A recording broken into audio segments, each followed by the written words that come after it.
Douglas Allen Bickford, President and CEO of Say I Love You in the Mirror Productions. It is the 18th of May, 2022 at about 8:45 a.m. here in Klamath Falls, Oregon, in the beautiful country of the United States of America, where I was blessed to be born in 1955. December 25th, 1955. So just call me Lord. I'm kidding. Anyway, so it makes me 66.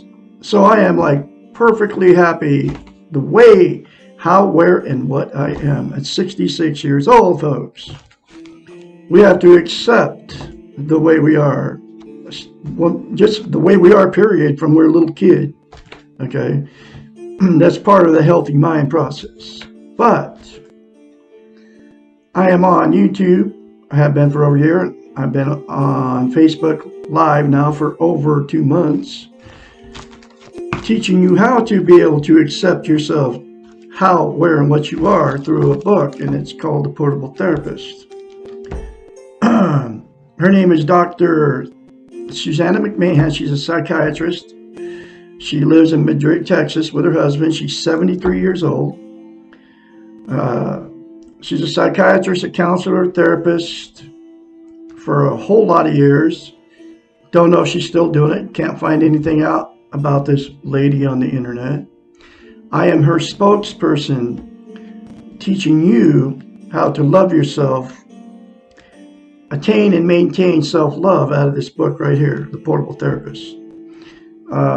She wrote this book in the 90s. It was published in 1992, and every chapter talks about how we've been trained and taught not to have self-esteem. What self-esteem is, it's how you feel about yourself inside. It's also known as self-love, self-worth, self-confidence, okay? Think of self-esteem as this. Most people don't even know what the two words mean, and that's because nobody's teaching it. Think of it as this. You get in a brand new relationship, love relationship. You got that good feeling towards that other person. Both of you do. They can do no wrong. You're walking on cloud 9 because you feel so good, right? Well, what self-esteem is that good feeling towards yourself. Dr. Susanna McMahon, being a psychiatrist for her whole life, went to school for 10 years to study the science of the mind and how it works. She knew her clients that hired her, thousands of them, paying her big bucks to fix their unhealthy minds as a psychiatrist, didn't have self-esteem because nobody was teaching it. In fact, they were taking it away from us, just like every lesson in this book talks about. Okay, using the television and all that back then, and the schools and everything, the government.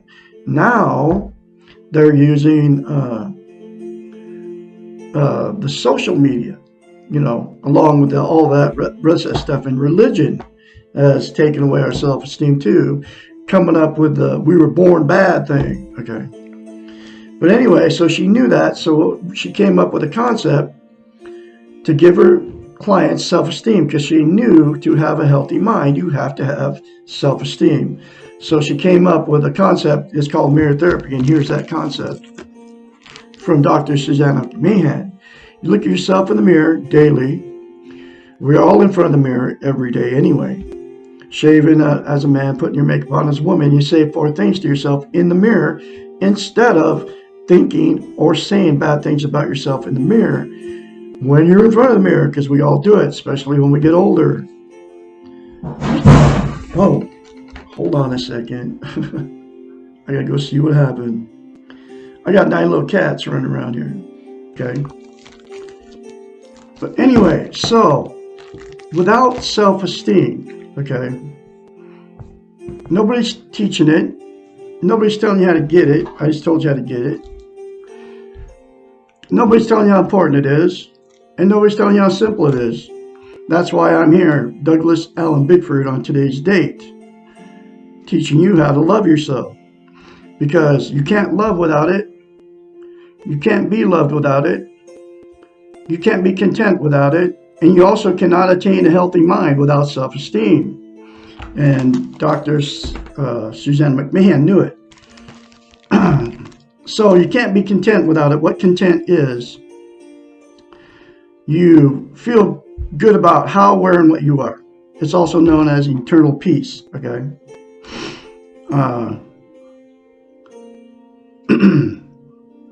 What people are doing, sorry, I got interrupted by my cats, okay? They knocked something over. But so I kind of lost my train of thought here. But anyway, so you can't you can't be content, and you can't have internal peace. So what people are doing to try to be content is 10 things: drugs, alcohol, sex, food, gambling, television, religion, another person, material possessions, or money. 10 things. Those 10 things that you're trying to be content with only temporarily make you content. They're never permanent. They're all known as external things outside yourself. There's absolutely only one way to get internal peace, and that's to attain and maintain self-esteem. And those 4 things to yourself in the mirror will do it for you. Okay. The reason she came up with mirror therapy as a psychiatrist, because she knew that we cannot lie to ourselves in the mirror. It's a psychological event. You can't look dead straight in your eyes and say a lie to yourself. So that's why you can very easily criticize yourself or think bad things about yourself, because that's what you believe about yourself. And in front of the mirror, you're not lying to yourself when you say that to yourself in the mirror. But the 4 things to yourself in the mirror, which were 4 good things, right? You can't say it to yourself because you cannot lie to yourself in the mirror, because you don't believe it about yourself. That's why you can't say it in front of the mirror, and that's why you think I'm crazy for telling you that. It's called a defense mechanism, and you don't even know you're using it, okay? But the 4 things to yourself in the mirror, so you have to force yourself to do it the very first time, folks. I had to force myself to do it, and it works. That's why I'm confidently spreading her message out of her book. The other thing about self-esteem is you can't love or be loved, like I said, right? So what happens is you'll meet somebody that doesn't have it, because you attract exactly what you are. If you don't have self-esteem, you'll attract somebody that don't have it. If you have self-esteem, you'll attract somebody that has it. But if 2 people going into a relationship without self-esteem, since you can't be loved or be loved, the relationship will turn toxic after that good feeling goes away. Okay, you all know that good feeling. I've had it many times. And then what'll happen is the fights and the arguments and all that starts happening. You know all the stuff that goes on in a bad relationship. The cheating, the drug use, the going to bars, flirting with your wife or your husband or your girlfriend or your boyfriend right in front of other people. Then it goes to extreme levels. You start bringing people home from the bar to have sex with and all that junk that goes on in a toxic relationship. Trying to make the relationship work by feeling good. It makes you feel good, whatever. And that's what the toxic relationship does. But because of all that, you'll either divorce or separate, if you didn't marry him. And then those 2 people will go out without self-esteem, and they'll find somebody else without self-esteem, jump in another relationship, and the exact same thing will happen because you jumped in without loving yourself first. You can't have a healthy relationship until you love yourself before you get in that relationship. And we're being trained and taught not that you have to love somebody else before you love yourself. That's just one of the things they've trained us and taught us to believe. Okay, through all the social media now and through all the television and all that. So the second thing that will happen in two people without self-esteem is you'll stay in that toxic relationship forever because you're afraid to leave. You don't want to be a failure. You don't want the shunning of all your family and friends. You can't be alone, and you have nowhere to go. So you stay in that relationship forever, even though both of you know that the sex is gone, the love is gone, there's nothing left. You fight and argue, and the little petty things, that come up, and you're just constantly bickering at each other. And people will do that forever because of the 4 or 5 reasons, right? And then the last thing that'll happen because of people with no self-esteem getting together, the two people will just say, screw it, I'm never going to be with anybody again, because they can't find anybody to get along with. They don't even know why. That's why I'm a relationship jumper, because I've been married 4 times and 4 failed marriages because of no self-esteem. I would jump right back in another one, and the same thing would happen to 4 marriages. And then all my relationships, the same thing. Because everybody I got with had no self-esteem, just like me. Okay. But there is good news. Okay. The solution is to attain self-esteem right now where you're sitting, and you can all do it by saying the 4 things to yourself in the mirror daily without fail. The reason you have to say it for the rest of your life and practice it, because to maintain self-esteem, the 4 things to yourself in the mirror will give it to you. But to maintain it, you have to say it every day. Practice it. It's like lifting weights. You start lifting weights, you stop, you have to start all over again. Self-esteem is the exact same thing for the brain, and it comes from Dr. Susanna McMahon, who is a psychiatrist. She knows how the brain works. Okay, so just plan on saying it the very first time when you force yourself to do it. Say it every day. The more you say it, the more you feel it, the more you believe it. But all those scenarios can all be fixed. A toxic relationship can be fixed. The loneliness, the person all alone, not having self-esteem, feels you're still miserable. You still feel miserable alone, like you just felt miserable in the toxic relationship, because you still don't have self-esteem. But like I said, you can all change for all of the participants if they say 4 things to themselves in the mirror daily without fail. And if they get this and then continue to enhance to get a healthy mind by getting this book. It's very cheap on Amazon, between $5 and $15. It will fix your messed up lives and your messed up relationships, I guarantee it.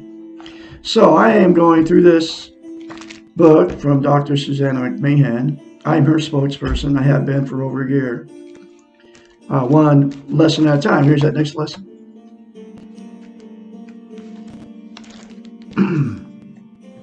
What is the meaning of life? Lesson number 2. The only way to deal with this question therapeutically, rather than philosophically, is to qualify the question into either what is the meaning of life or what is the meaning of life for me. By personalizing the question, we have changed it significantly from something abstract and out of our control to something more concrete and manageable for ourselves. Each of us now has a choice about what we consider important and how we prioritize the essentials of our own life. The meaning of our life, because of its subjective nature, must be found within each person. The answer cannot be found in the externals, those 10 things. It cannot be found in another person, which is one of those 10 things. Unfortunately, it cannot be handed to us, either in book form or in therapy. The best that another person can do is to function as a guide, to point out new directions. And that's exactly what I am for you folks. I am your guide. I'm pointing out to you new directions.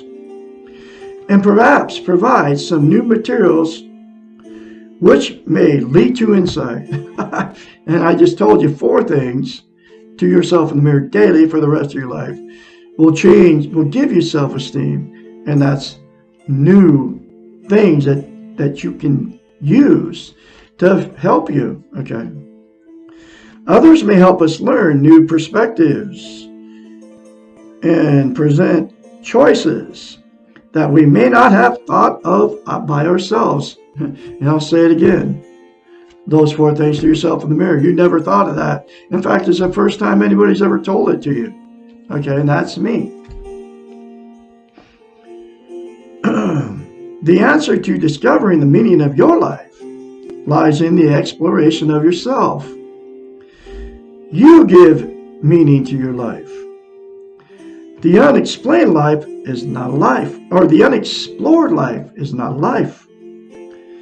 At best, it is only part of a life. This exploration of yourself, your life, may well be your life's work. That's why you have to say those 4 things to yourself in the mirror every day to keep self-esteem, folks. And it's my life's work to attain self-esteem, which I have now. And now it's my life's work to teach you how to love yourself. Okay? That's why I'm on Facebook Live. And that's why I'm been on YouTube over a year. Because that's my life's work, and I choose to try to help you. Okay? That's how important this is. And that's why I'm going to continue to do it. Probably for the rest of my life, folks. So, you're not done hearing from Douglas Allen Bickford here in Klamath Falls, Oregon. By a long shot. I got a lot of more videos to make. Plus, I'm a musician. It is difficult, painful, and requires great courage. In order to explore why you are and what your life is all about, you must be willing to acquire objective eyes to really see yourself. And you do, man. This means that you must let go of myths, illusions, and expectations that have accompanied you and helped you to avoid the pain of living. You must be willing to ride the pain and avoid it and to drop your defenses, just like I said in this video. Okay, you're subconsciously using a video or a defense mechanism you want to turn me off when I tell you to look yourself in the mirror and say I love you. Okay. And a lot of people probably do. Okay. They never make it to this point in the video. This is hard work. And like most explorations, involves commitment, encouragement, and energy. Along the way, you'll learn the art of loving. First, towards yourself, and later, towards others. The result of this exploration of yourself and your life is that you will learn the art of being whole, of being balanced. All aspects of you, mental, emotional, spiritual, and interactive, are in harmony and work together. You become more at peace with yourself and with your world. It's happened to me. In the process of exploring your life, it helps to begin by looking for the meanings of life in small, everyday acts of courage that are always present. Recognizing that life is lived in the moment, the here and now, and not in the past or the future helps. It takes an act of courage to stop time jumping from the past to the future to stay focused in the present. Changing the idea that time is replaceable and money is not to the exact opposite, and then living accordingly also requires courage, as you will be going against the teachings of our Western world. That's how they taught us to be, folks. The meaning of life is found in the understanding of the concepts of paradox, practice, and humor. Life is paradoxical on all levels, and this concept is explained in the next question. The best approach to understanding practice is to use the metaphor of theater. This life is the rehearsal for what is to follow. And rehearsals are a process which allows making mistakes in order to learn. If you're lucky and have good direction, you will receive encouragement while you are learning. But unlike the theater, we do not know when the final performance will occur. The rehearsing, the process, becomes our performance. Do you see what she's saying here? We don't know when we're going to die, folks. But your life is a rehearsal and a process for what is to come. Okay. And we don't know what's coming. Okay. But it's going to be good. I can guarantee you that. Living means practice, just as life means process. The third concept, humor, provides a bridge that allows us to live with the contradictions of life and death, sanity, insanity, good and evil. By using humor, by laughing at ourselves and with others, we can learn that life is not that serious, not that important, and not that unbearable. Wow, there's a very important lesson for you folks. I'm going to have another lesson tomorrow, which is lesson 3. What is the meaning of paradox? You all say 4 things to yourself in the mirror daily without fail. The first time you do it, you'll have to force yourself to do it.